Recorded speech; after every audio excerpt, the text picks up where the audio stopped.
Hi everyone, thanks for joining us for our first virtual poll worker training. My name is April Brown. I'm the Deputy Director of the Board of Elections. We're going to start off with just a few simple things.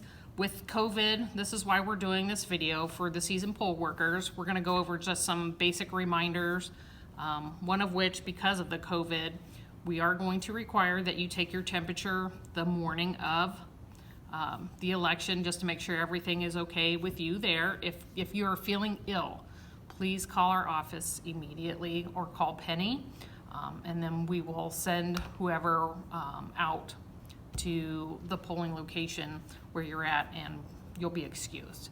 But I just wanted to throw that out there. We are going to go over the e-poll book, just reissuing cards, encoders, closing the polls, just some basic things. And then at the end, we're going to go over the PPE equipment that we have for you guys, so you feel protected, your voters are protected, and we can have a positive and a safe election. Okay, we're going to talk about how to set up your equipment. Of course, you want to remove all your equipment from the black case. And to power on the e-poll book, I do want to mention you plug it in over here on the side, and to turn it on, you want to hold this for about 5 seconds, and then the screen will come up. Now, before you do that though, you need to plug in your router. If you do have a router in your precinct, and you're going to plug it in here with the power cord, and you're going to click on. And when these two are syncing, there's going to be a little orange arrow over here that'll be flashing, and that'll let you know that these two are talking to each other. And also make sure on the other side of the router it says AP. Don't touch that, don't mess with it, just leave it as it is. But that way it will communicate with your e-poll book. All right, so we've got our e-poll book turned on, and we're gonna put in our credentials. So we're gonna go ahead and launch the express poll. And we gotta put in our authentication code. So we have our code in there. Now we're going to go ahead and just set the clock. So you would make sure the clock is set to the correct time on election day. And we're going to put in the poll number, which we have down here is 1510. And we're going to put in our username, which would be your initials, which I can't spell today, so where's my B? There we go. And your password, which is also inside the black case. So the presiding judge one would put theirs in, and then the next one. So I'm going to put my initials in again, and the password. Okay, and this is where we're at. We're at the Zolman building. So this is the correct precinct that we're going to use for this demonstration. So this is a correct poll. And we do not have a printer connected, but that's not a big deal. All right, we're ready to find, or we got to look at managed polls first. All right, for training purposes, we do have numbers in here, but you want to make sure that these both of these numbers are 0. You don't want any numbers in there. If that's the case, you need to call us immediately, and we will get this taken care of. So we've got the polls are open. It shows green. The time it opens, the time it closes, the number of voters in your precinct. Okay, so we are ready to go. We're going to find a voter. And we've got Penny's driver's license, so you need to ask them for their driver's license. We're going to go ahead and scan it. Let's see if I get it in there right. There we go. And look, there's Penny. So that's who we have in front of us. We're going to verify all her information, her address. And we're going to go ahead and issue the standard ballot. Okay, so we're ready for Penny's signature. So we're going to get her signature. And so she's going to sign here. And that looks exactly like her signature, I'm sure. Yep, that's her. So we're going to go ahead and accept the signature. And we're going to issue a card ballot.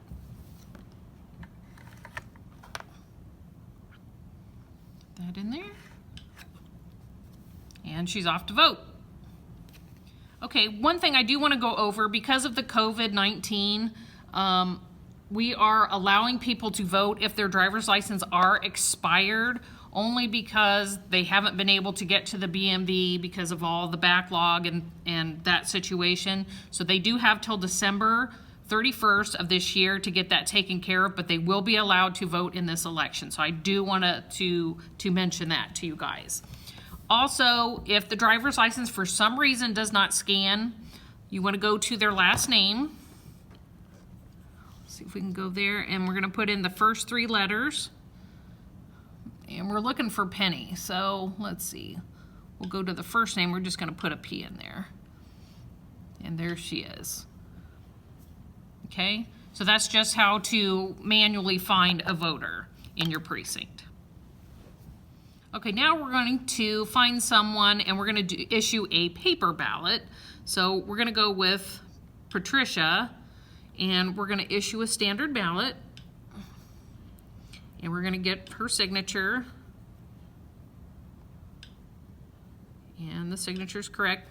Now she wants to vote a paper ballot, so we're going to go ahead and issue the paper ballot. Now remember, you need to put in the 4-digit stub number that's on there. So we're going to do 1, 2, 3, 4, and issue paper ballot. And Patricia's voted. Okay, so we already scanned Penny's driver's license, and when she came to the polling location, she realized she'd moved and had not updated her information with us. So we're going to go ahead and do voter moved, address lookup.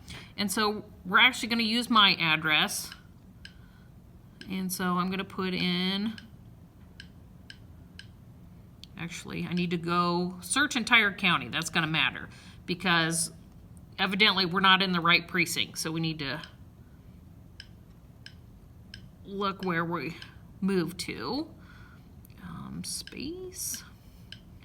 All right, so we have Enterprise Street. This is the poll number and the location. If you have your printer, you can always print that up and give it to her and say this is where you need to vote. But for this purpose, this is just going to show Edison. That's where her polling location is. Okay, we are going to go to another voter here. We're going to go to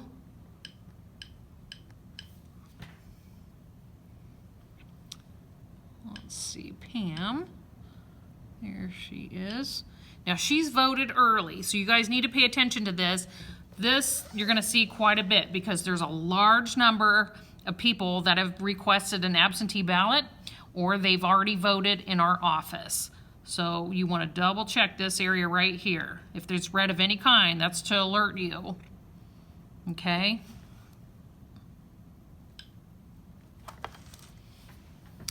All right, so let's see. We're going to talk about provisional ballots. You guys are familiar with this yellow envelope.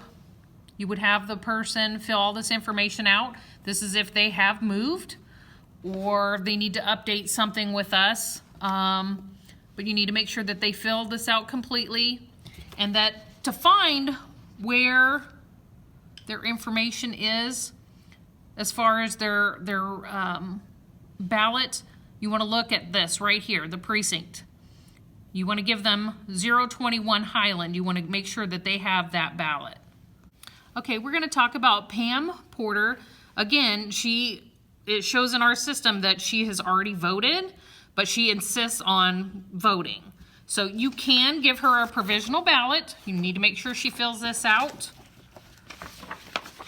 And then you want to put the top stub in the stub B envelope and record the number on your yellow sheet also, and then just have them put her voted ballot inside the yellow envelope, and then we'll do research to see if she did vote in the office, voted absentee, or if her vote will count through this provisional ballot.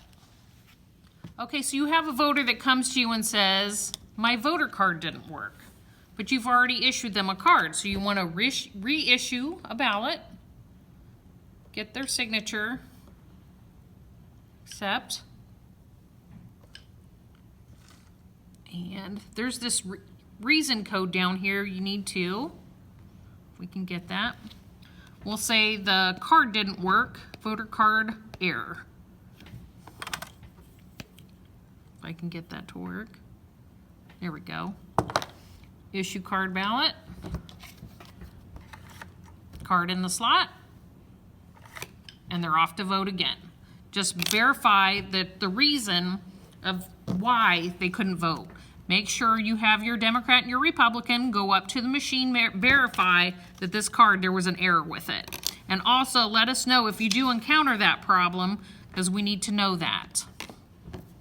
And just as a reminder, all this information is in the PowerPoint presentation that we have for you guys. And just real quick, we're going to talk about write-ins. There are going to be 6 presidential write-ins. That list will be kept on the table, and the voters cannot keep that list. Also, encoders, same as always. The encoders are your backup for your poll books. And remember, that's what they look like here. Call us and let us know if you happen to have to use these, because we need to know that as well. All right? Now we're going to go ahead and we're going to close the polls. So we're going to return to the main menu. We're going to go to Manage Polls. And this is the total number of voters. We're going to close the polls. Yes, we are. And we're going to go ahead and log out. And our password. All right, welcome back. All right, one of the things we have for PPE is this face shield. There's going to be face shields in there for you. We also have masks. If you want to wear both, you can do that. For me, it's a little bit easier to breathe because you don't have that right up on your face. We'll have gloves, electronic wipes, Clorox wipes, hand sanitizer. We're going to have hand soap, paper towels, gowns. That's pretty much it as far as that goes, but we will have for the voter to use when they sign the e-poll book, these little throwaway I voted styluses. This is theirs to keep. They can use it on the e-poll book as well as take it with them to the TSX machine and vote that way, versus that way you don't have to constantly clean the TSX machine. So this is theirs. So you're gonna have a whole bunch of these, all right? There is going to be social distancing signs. There's going to be enter and exit signs.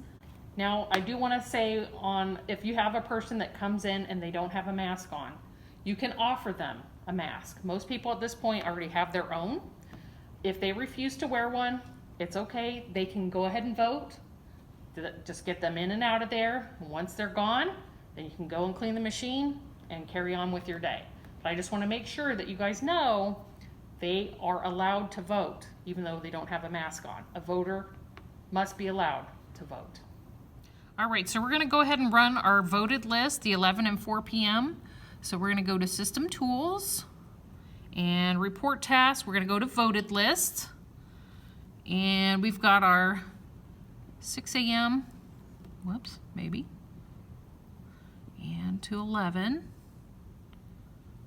And then you're going to go ahead and print your report, and you would go ahead and print because we're offline, so we're not going to.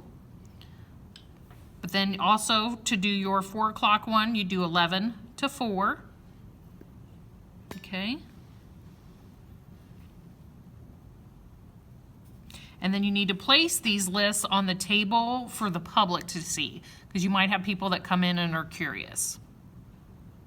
All right, for the presiding judges, the pickup time is going to be Monday, November 2nd.